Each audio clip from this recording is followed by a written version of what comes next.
Okay, let's go ahead and get started. So first of all, thank you everybody for joining us today for this Baywork virtual training buffet. For those of you who have been to the in-person training buffets, we're certainly not suggesting that this virtual training buffet is the same thing or identical, but it's a great opportunity to continue to share the wisdom that is within all of our participating water and wastewater agencies in the Bay Area. And today's topic is no exception. Today we're going to talk about the role of tradeswomen in Bay Area water wastewater agencies, as well as our community college partners who help facilitate those tradeswomen moving into this industry. So today we have participating in our session today, Diane Starr, who is with East Bay Municipal Utility District, and she is a maintenance machinist too. We're going to hear from her in a little bit and to tell her her unique story.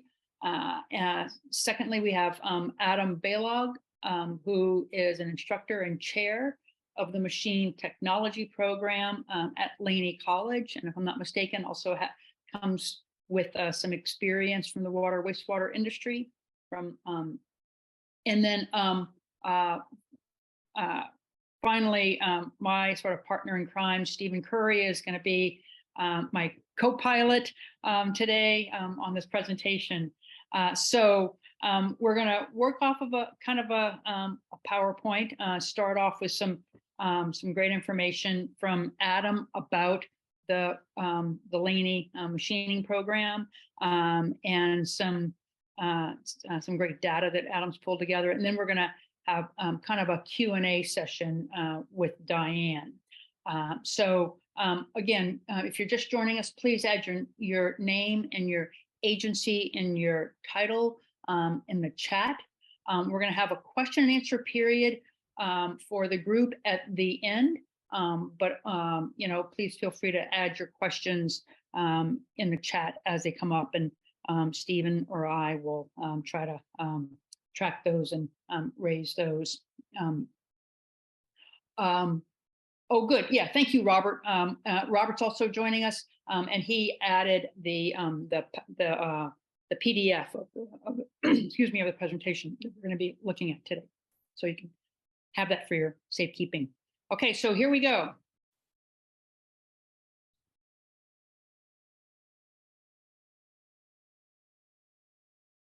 So can everybody see my screen? Awesome. Okay, so I've already done a few introductions. Here's who's going to be talking today. Talked a little bit about our agenda. And so I'm going to pass it off to Adam from Laney College, who's going to talk about the machine technology program and the water wastewater industry. Adam, I'm happy to drive if that would be helpful to you. Yeah, that's fine. I guess I'll give you some kind of a verbal cue to let you know to switch to the next slide. There are only 5 of them. Hi, everyone. As Elizabeth mentioned, I'm Adam Balogh. I'm an instructor in and chair of the Machine Technology Department at Laney College. It's great to be here. It's really especially great to be here co-presenting with Diane, who is a former student of mine and is doing great things at East Bay MUD, which is also my former haunt. I'm actually a product of both Laney College and the East Bay MUD Maintenance Trades Training Program. So that's very cool. Cool to be in this position. I want to talk, we're here to talk about women in the maintenance trades. And I feel a little weird about that because I'm not one of those. But this is something that our department has spent a lot of time and effort working on. And so I'm hoping that what I present here will be valuable in some way. So I'm going to do a little bit of a little motivation, give you some data, and then talk about some nuances and solutions. So the first thing is, I think everyone in this room is aware that there is a shortage of skilled labor in this country. That's something that we all know anecdotally. Maybe we've never seen numbers to support it. Here's the way that I support that using numbers, because I'm from education. So I have access to something called a labor market information report, which comes from the Centers of Excellence, and it tells me that 5,477 is the number of annual openings for positions in the industrial maintenance occupational cluster. And the specific occupations are down there in the cluster. So this is not just like people jumping ship from one company to another. This is like actual new jobs that are being created. And a lot of that is being driven by retirements, okay? The next number there is 74, which is the annual number of awards of certificates or degrees from community colleges for that occupational cluster. And I have to specify that this is Bay Area numbers, just the Bay Area, okay? It's the greater Bay Area, San Francisco, South Bay, North Bay, East Bay, but it's just Bay Area. So that's, over 7 million people, but that's what we're looking at here. And so I'll tell you that the lion's share of those certificates and degrees are awarded by Los Medanos, which has a fantastic instrumentation technology program, and Laney College for our industrial maintenance program, okay? But that means that there's an annual undersupply of entry-level candidates of 5,403, which is a mind-blowing number. It's an enormous number. And granted, not everyone who goes into these trades is going through the community colleges, but an enormous number of them are. And so we are, we're really underserving our community and what this, and our local industry. And so what this tells me is that the traditional means by which we are attracting people to the trade is not working, okay? So that means we have to look outside of our traditional methods, outside of maybe the traditional groups of people that have been attracted to the trades. Go ahead, Elizabeth, next slide.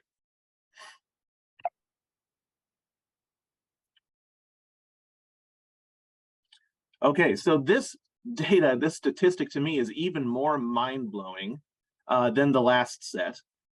And that is that if you go, and you can freely go look at this, datausa.io has these profiles for all kinds of different occupations. And if you look at maintenance and repair workers, what you'll see is that the stereotypes are largely true, that these workers tend to be older, whiter, and male.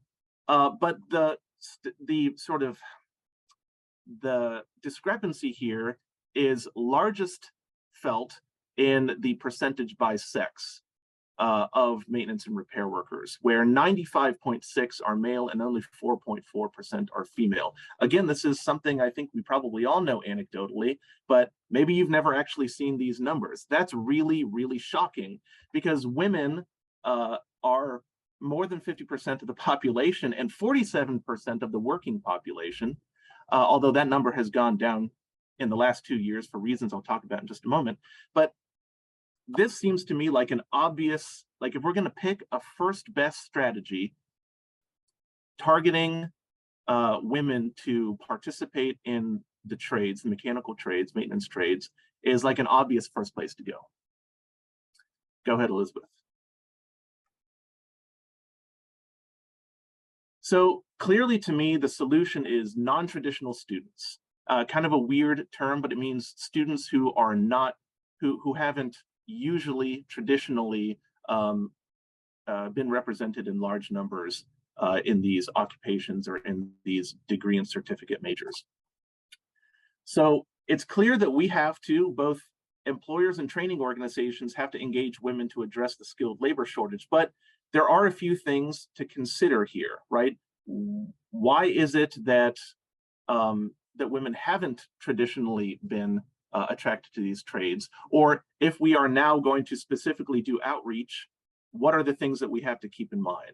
And I want to mention that a lot of this is coming from a training that we did in the department over the summer with Donna Milgram, who runs IWITS, which is the National Institute for Women in Trades, Technology, and Science. And that was a really very useful training, which culminated in a panel presentation and outreach event, which is already showing some signs of success in our department. The number is, I forget what it is now, but it's 4.4% women in the occupation as a whole. In our department, it's usually been more than that. It's been like 10%. But this last semester, the beginning of this semester, at the time of our census, we had 28% women in our introductory classes. So a lot of this is coming from that training, which is already showing some signs of success. So that's why I'm sharing it with you here. So the first thing to kind of remember here is that women are statistically more likely to be primary caretakers. And you can tell that because during the pandemic, an enormous number of women left the workforce. And that is primarily because of the lack of in-person care in schools, right? So because of increased childcare requirements, many women were basically forced to stay at home.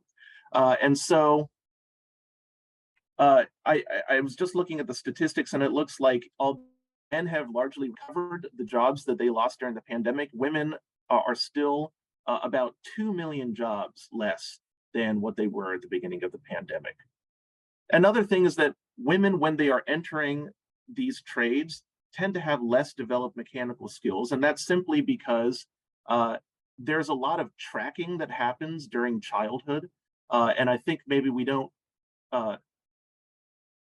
acknowledge like how much of these like mechanical skills or skills related to these trades are developed at a very, very early age by who gets access to what kinds of play, for example. Another one is just because there are fewer women in the trades, there are fewer role models who are providing a term which I learned during the training called social proof of success. I think it's a powerful term, right? It's literally that you can see that there are people like you who are successful in these positions, and that's really important. A couple of other things is that women tend to have more collaborative, less competitive learning and working styles, and that they desire to do work which helps their community. These are like kind of generalizations, but they are based off of studies. So this is statistically true. Go ahead, Elizabeth. Okay, so considering all of these things, what's our sort of blueprint for engagement? These are the things that we have been pushing for the last several years and have started to have success with. The first thing is paid work-based learning, okay? Because women are more likely to be primary caretakers, because the Bay Area has a very high cost of living, it's extremely important that we provide pathways for people to earn as they learn, as the old saying goes, right? So this is actually something that was marked as a very high priority for diversity, equity, and inclusion by the BACCC, which is the Bay Area Community College Consortium, is developing these work-based learning initiatives. And that includes formal training programs and apprenticeships. It includes pre-apprenticeships, internships, and that kind of stuff. It's also, since women tend to have fewer mechanical skills going into the trade, it's important to hire at an entry level and to provide those training opportunities once they have entered at those entry level positions. It's also, I will have to say, important to pay for in-class time. A component of all of these initiatives is formal education in community colleges, typically, as well as on-the-job training. And in the past, some of these initiatives have expected these folks to work an 8, 9, 10-hour shift and then go to school in the evening for like 4 or 5 hours. And again, if we're talking specifically about attracting women to the trade, remember, these are people who are more likely to be primary caretakers. So requiring them to jump through extra hoops like that, unpaid time, is really just a no-go. Another thing is building in support structures. So one is, again, flexible work schedules to care for elderly parents or children at home. Pairing or grouping. I think a lot of times when when I've seen women being brought into workplaces, if there's more than one of them, they tend to get split up and placed into separate work groups, and that kind of means that they're isolated, right? As opposed to being able to share the experience together and mutually support each other. And so pairing and grouping actually works better than sort of, placing people isolated in different work groups. Another thing is a cohort model where you bring a group of people in together and they move with each other through various departments. This works really well for internships. This is also a model that we use for our industrial maintenance program that I'll talk about in a sec. Providing role models. This may be difficult if there aren't already women working in those roles in your organization, but regionally, we can provide some folks who can be role models for people. And the other thing is partnering with community colleges, again, because formal education is like an equalizer. So for people who need to develop certain skills at the beginning of their career, community colleges are a great place to do that. And the last thing here is targeted outreach with a focus on support and training, wages and benefits, and the community role of utilities. I think that, in water, wastewater, maybe we don't always front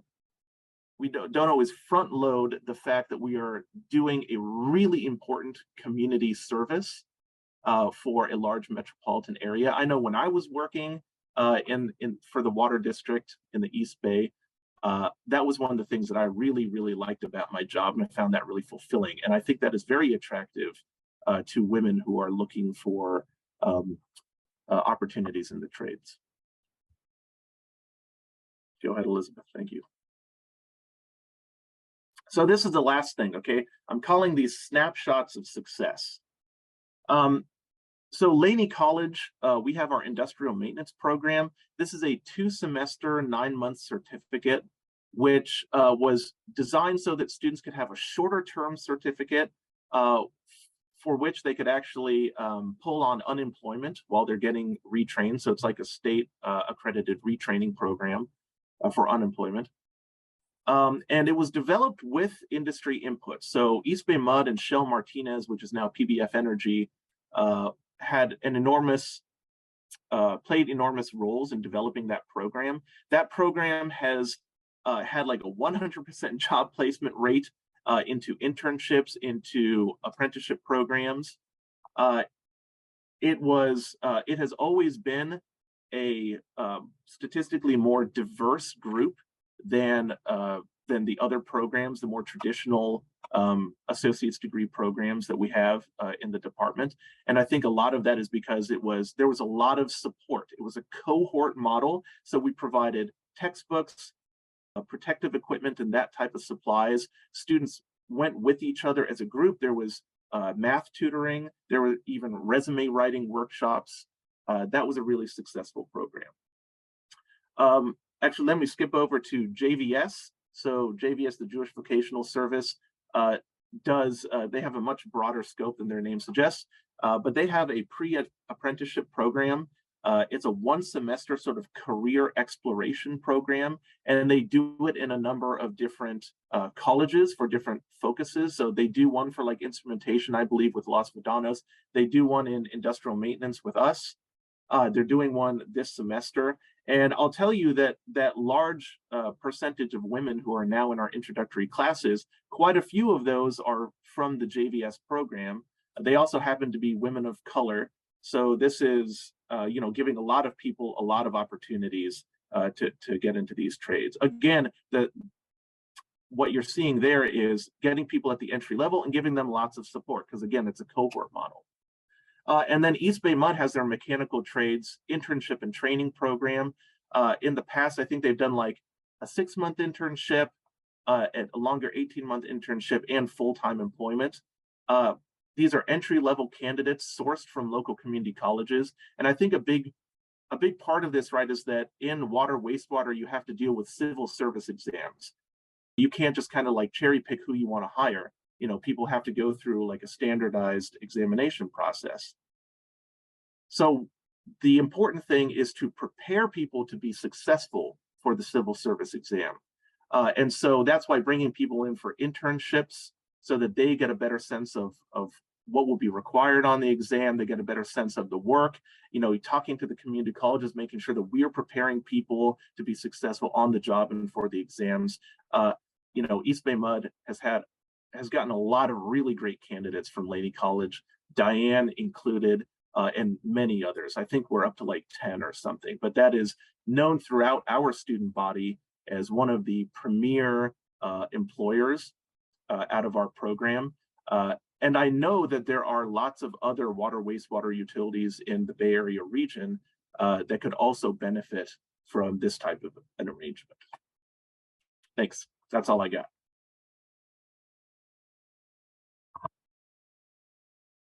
But before we go on to our next segment, any questions for Adam? Elizabeth, there is one question in the chat from Nirmala. Okay.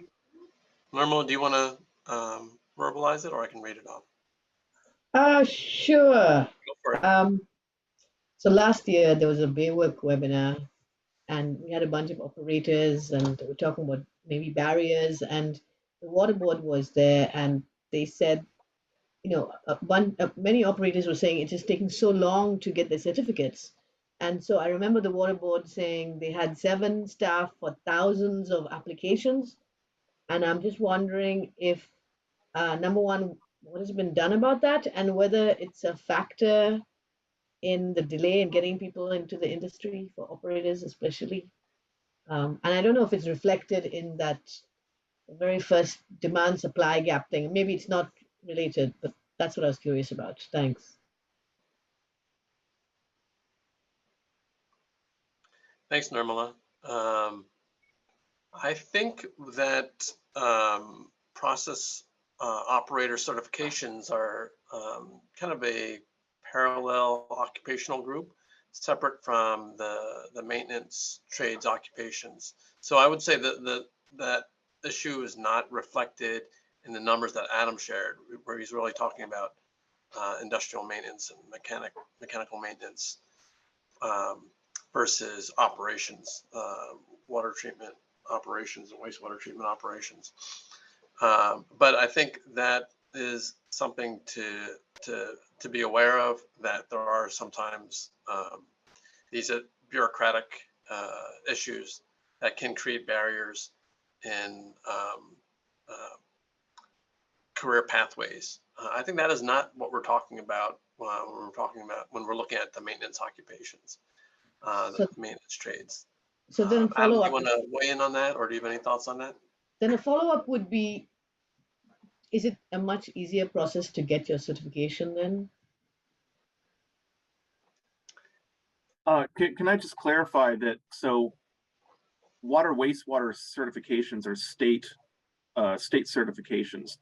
What the certifications we're talking about here are local community college certificates or degrees, and they are not it's not something that you need in order to practice a trade, as opposed to those state certifications for water, wastewater operation. So I think that's maybe part of the issue there.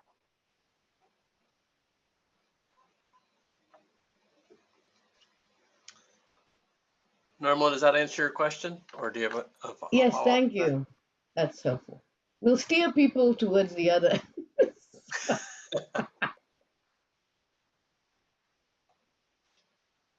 Okay, so are there any other questions?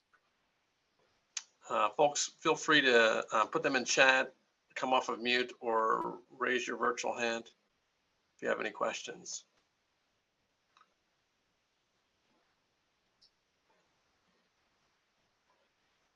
Okay, so let's move on to to getting to know Diane a bit more. One of the great things about Diane is that she really represents all the different sort of facets of what we've been talking about, both in terms of her career path into the trades, and her studies at Laney, and then obviously as in her role as a machinist with EBMUD and how she got there. So I'm going to ask Diane a few questions and have her sort of tell her story. I am confident you're going to enjoy getting to know Diane a little bit better, just as much as I have thoroughly enjoyed getting to know her over the years.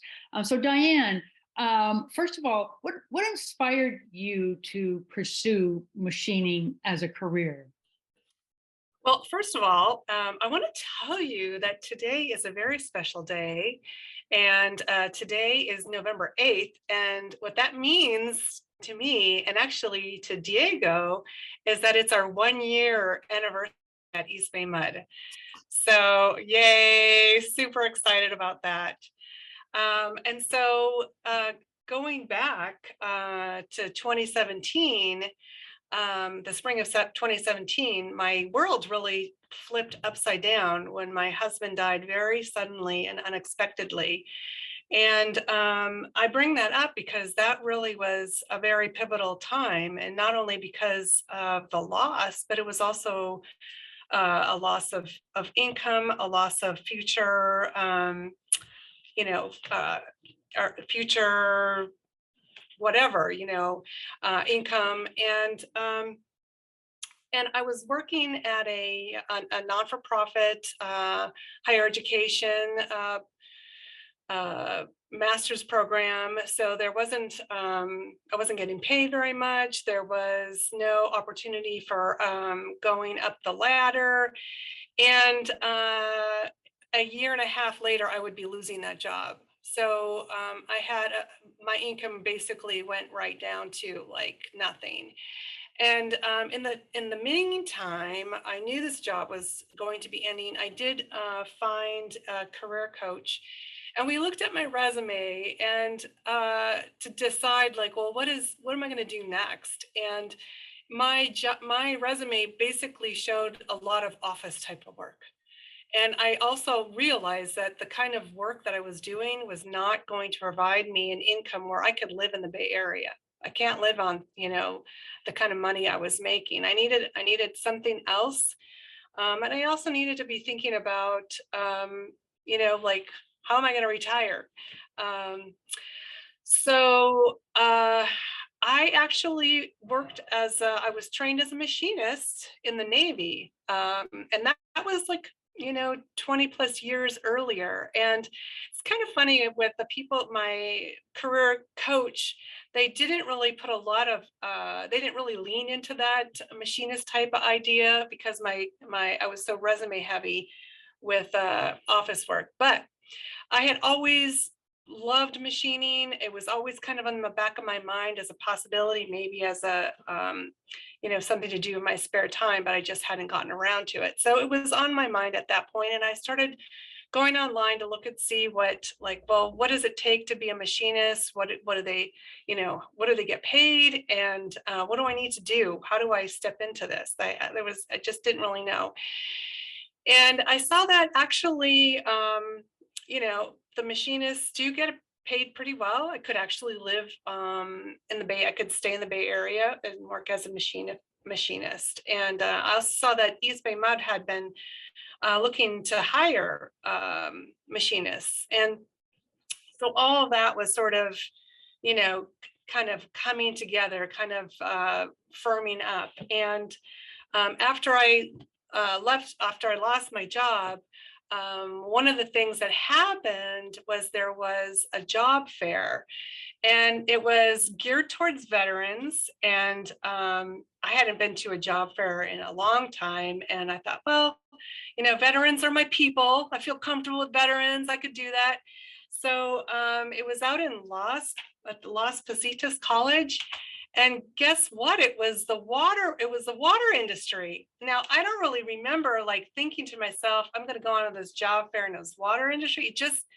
it just happened to be that way. It just happened. So actually Baywork was there.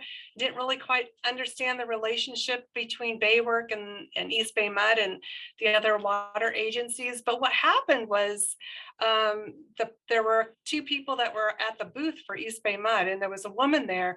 I told her, I said, you know, I'm kind of interested in the machinist position. And I said, I look at the job description and I see there's some things that I don't have experience with. I don't know how to, you know, never did any welding and fabrication, you know. And I also knew that generally women will look at a job description, and if they can't do 100%, they won't apply. But if a man looks at a job description and can do, like, I don't know, I don't really know what the number was, but let's just say 75%, he'll apply for it. So I was like, oh, I don't know. What am I going to do? So she said, oh, yeah, you should just apply. So that she encouraged me. Well, I wasn't convinced.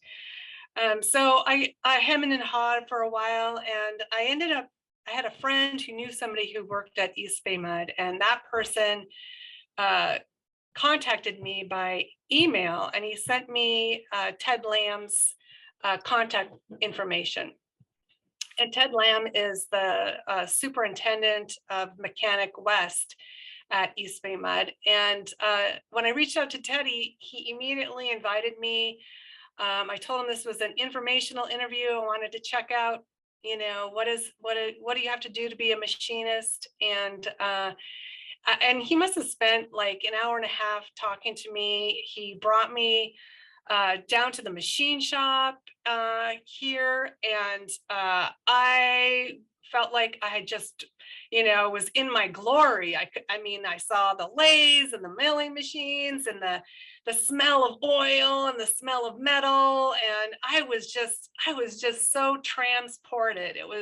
I was just thrilled. I got to meet Neil Brown, who is now my boss, and I was just really excited. And so what Ted told me, he said, well, we're not hiring right now, but there's this program for like an internship type of program or a training program. And he said, what you need to do is you need to go and talk to the folks at Laney. And he gave me the name and the phone number of Lewis. And Lewis, basically, he had what Adam is doing right now. And so that was really key. He gave me his name and his number. And so I called up Lewis and I said, hey, you know, Lewis, I'm interested in being a machinist, and just talked to Ted Lamb at East Bay Mud. And so Lewis said, well, why don't you come over on a Saturday morning? And so I, you know, went over to Laney College on a Saturday morning. And this was kind of like, by then it was the fall, the spring semester had already started.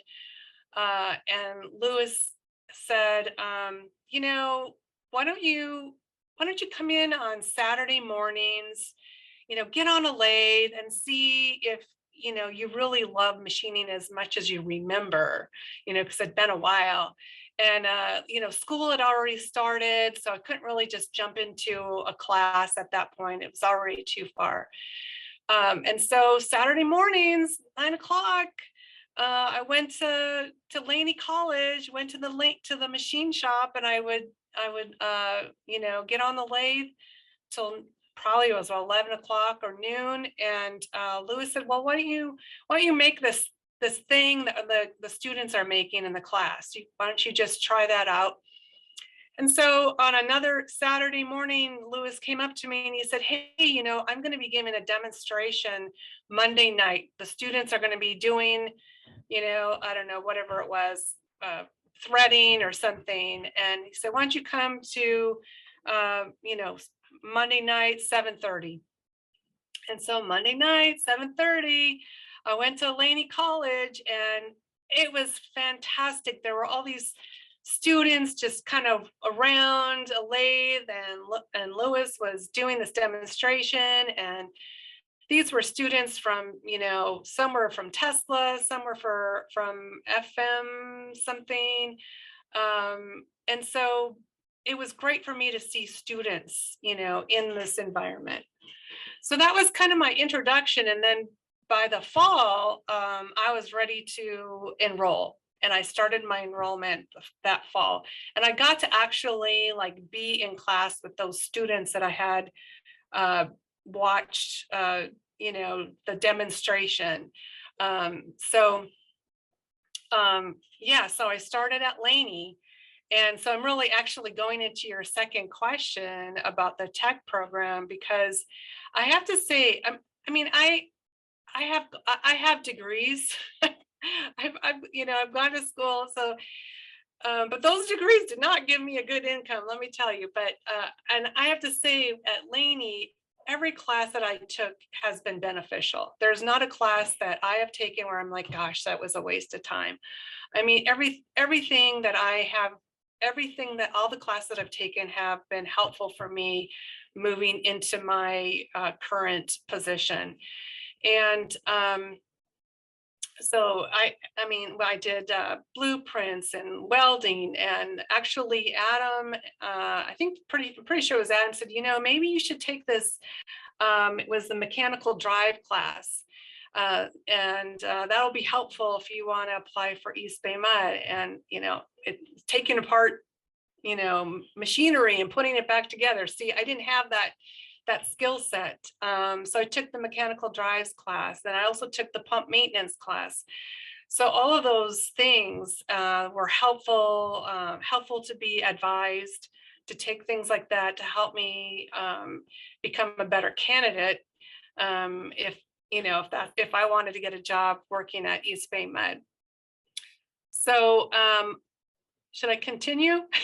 What I was going to say, I just want to summarize what you've said so far, and maybe we can move into some of the other questions. But one of the things that strikes me about what you've said so far, Diane, are some tangibles and some intangibles that really led to where you are today, which is as a machinist at EBMUD.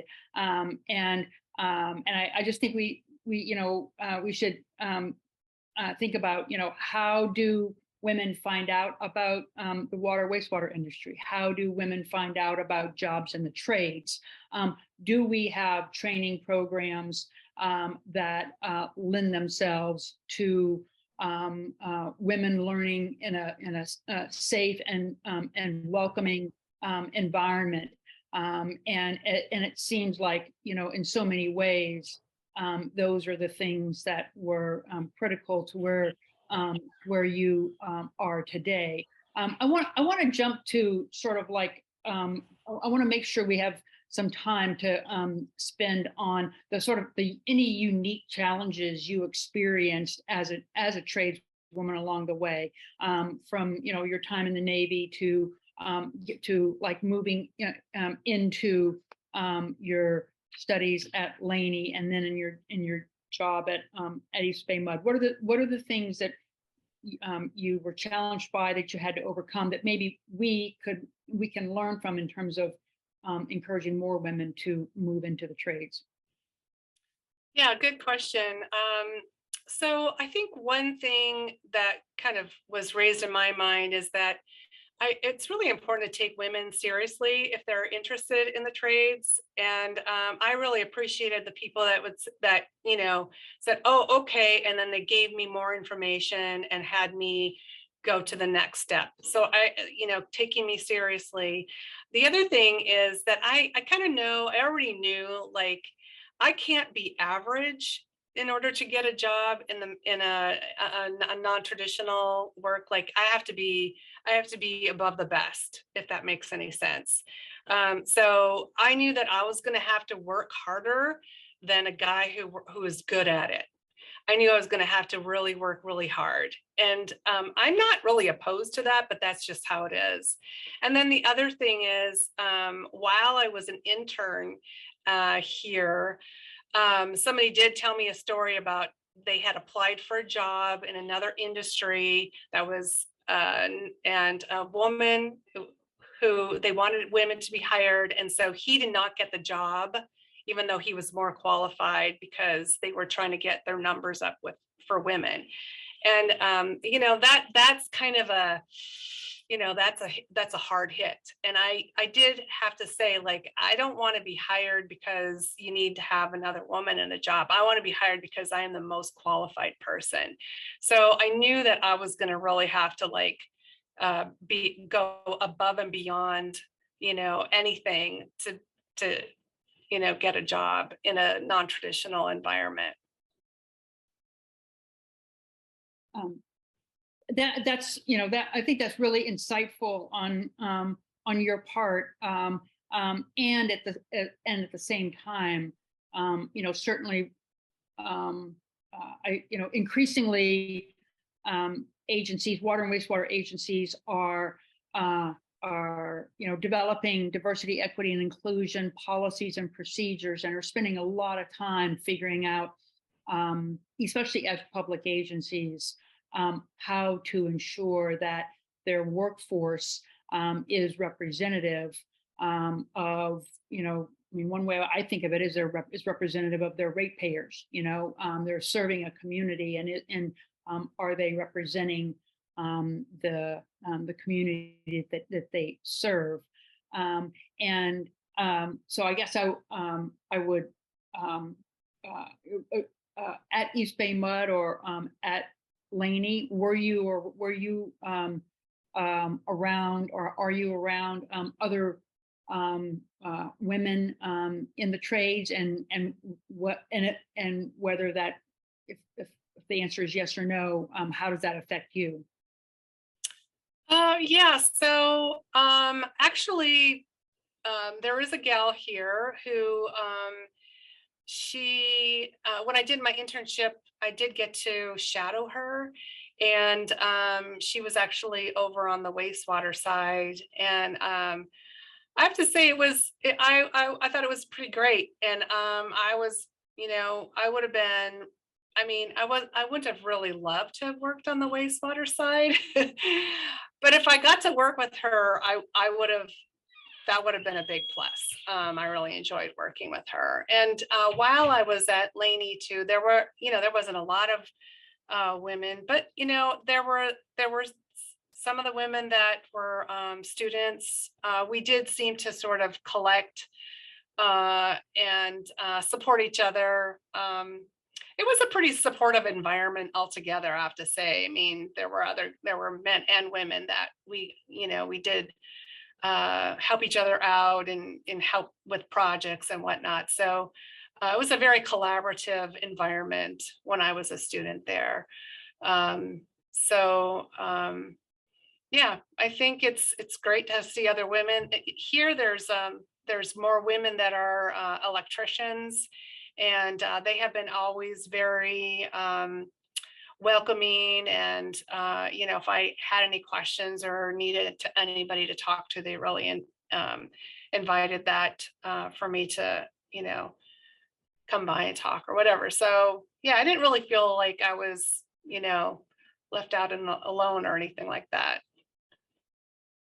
So, what do you think, or do you have any suggestions for what the water and wastewater industry could do to attract, and in some ways, most importantly, develop more tradeswomen, or you know, whether that's in machining or in other trades? Or do you have any, based on your experience, any suggestions? Yeah, I think the one thing that resonated with me, and Adam, I can't remember what the verbiage, it's social, what was it? Like seeing other people in a trade that are like you.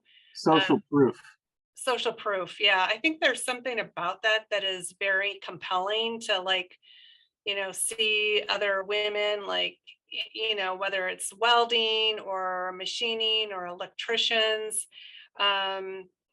I think that there's something about that's that, you know, helps other people see, oh, you know, there's, you know, women who are doing that kind of work. That didn't occur to me to do that kind of thing. So I think that could be a very helpful, useful way to encourage other women to consider, you know, different lines of work.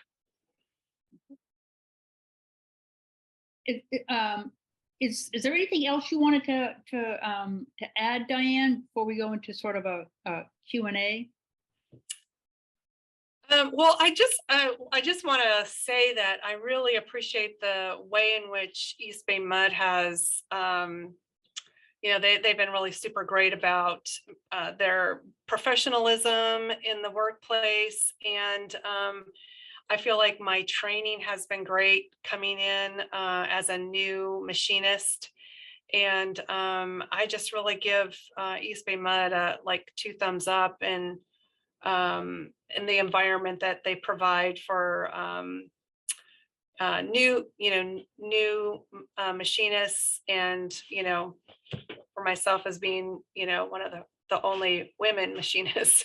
So feels pretty good here. Okay. Questions from the audience?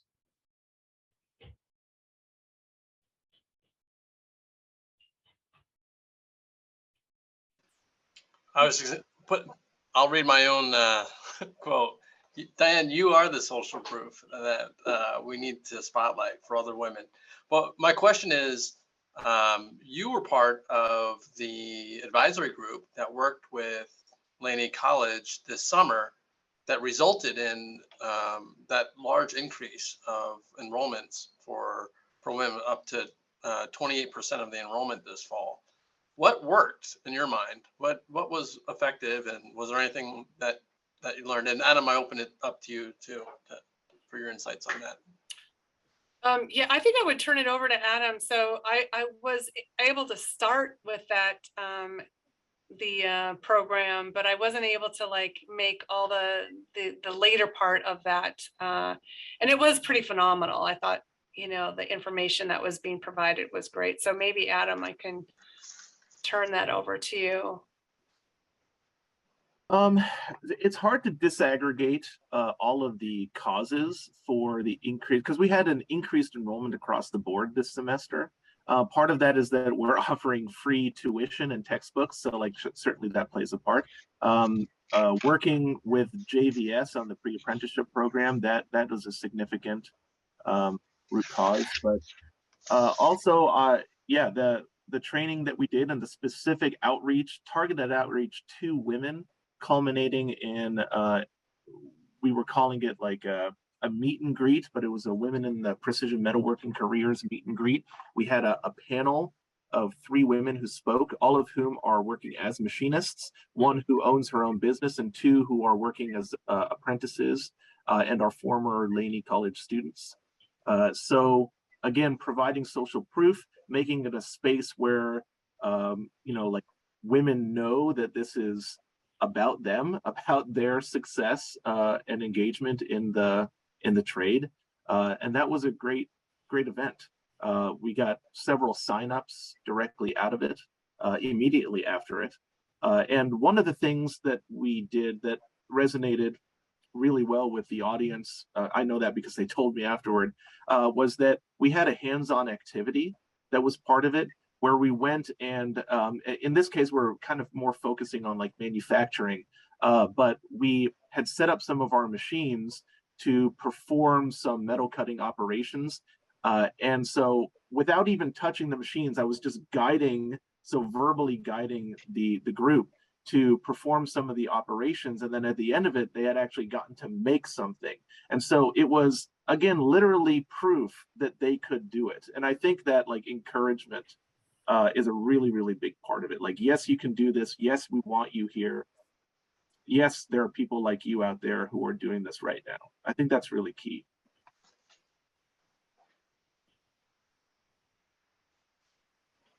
I'm sorry. Go ahead, Diane. I just saw that there's a question about advice you would give people looking to start the careers in the water industry.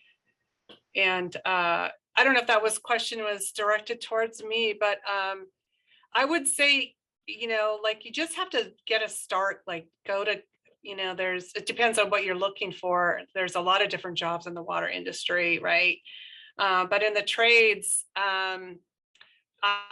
if you can get into a trade school, get your hands dirty and get some experience, because honestly, it's a long process to get a job working for, you know, it's a government job, so it takes a long time. And if you can, you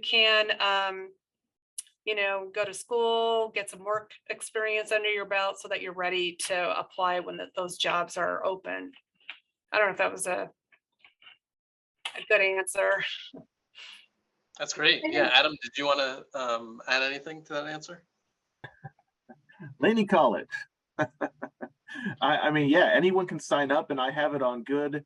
It's not official yet, but I have it on good record that spring is also going to be free tuition and textbooks. So there's never been a better time to sign up for a class. You can email me, and I can, you know, point people in the right direction in terms of which classes to take, and also reach out to JVS. I don't know if they're going to be doing another pre-apprenticeship this next semester, but again, there's really no barrier for participation in that program either, and we work closely.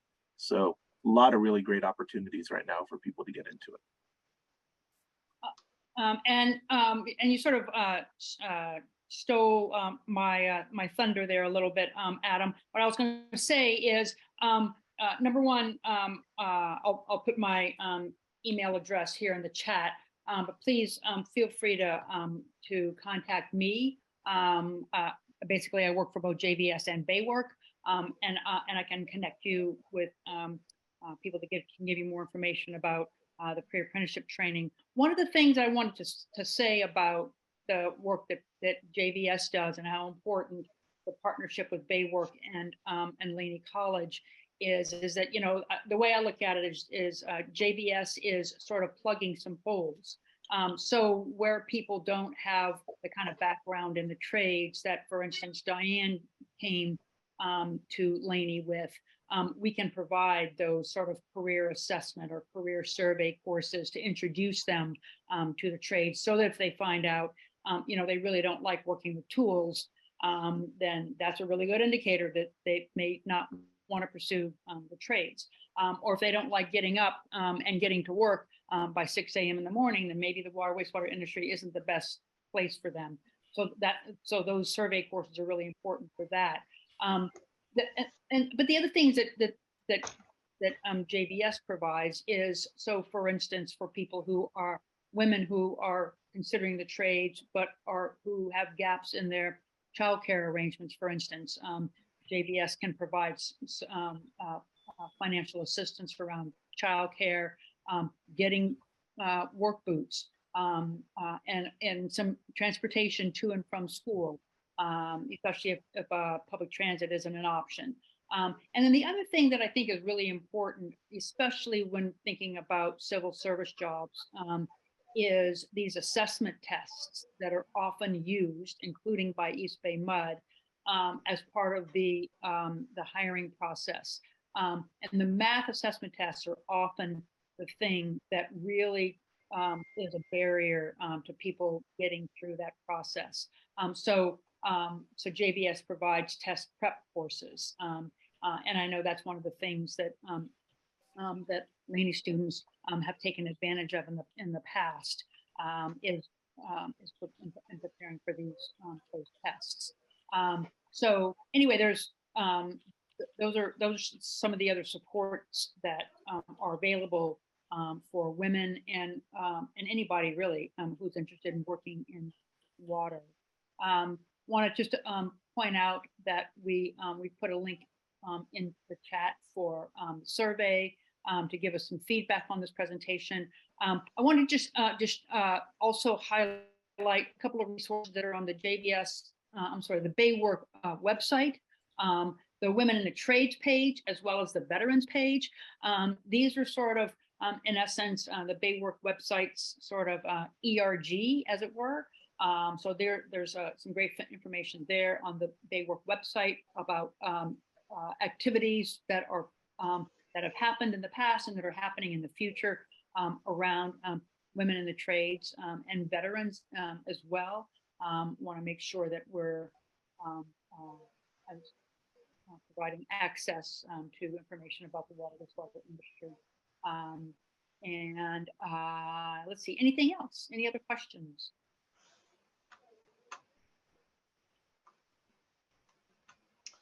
There is another question in the chat for Diane. What character traits do you think are common amongst machinists, in particular women? How do you think we can do better about reaching out to educators or counselors to share this path as an option for students with similar character traits? Oh gosh, I'm not really sure I can answer that. I really don't know how to say, I really, that seems very complicated. It seems like a complicated question, but so I don't know how to answer that. Adam, any thoughts from your perspective? To be a machinist in particular, a desire for perfection. People who are very detail oriented, who get satisfaction out of making something perfect. Yeah, I was going to say I'm not a machinist by any stretch of the imagination, but I learned a new definition of the word tolerances when I became familiar with machinists, and the tolerances in this you know, the skill set of getting to perfection when manufacturing products or making or being in sort of in a manufacturing related trade is really fascinating. Yeah, I've seen folks that are interested in automobiles and that kind of mechanic, and that sometimes translates over. People who just like building things, that translates over as well.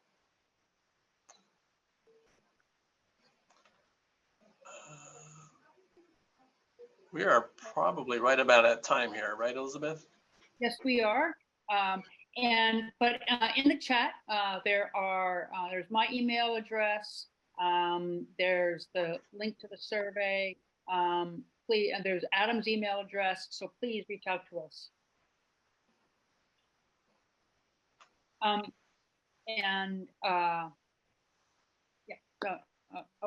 just say there are other women machinists. I know there's women machinists that are at work at SFPUC and at what Lawrence Berkeley Labs I think has women machinists. So they're around. They're just not very many of them, and that's one of the things we want to work on doing a better job of, especially for supporting the water wastewater industry. So thank you so much for your participation today, and we look forward to seeing you at more of the training buffet sessions tomorrow and Thursday. Check the Baywork website for more information.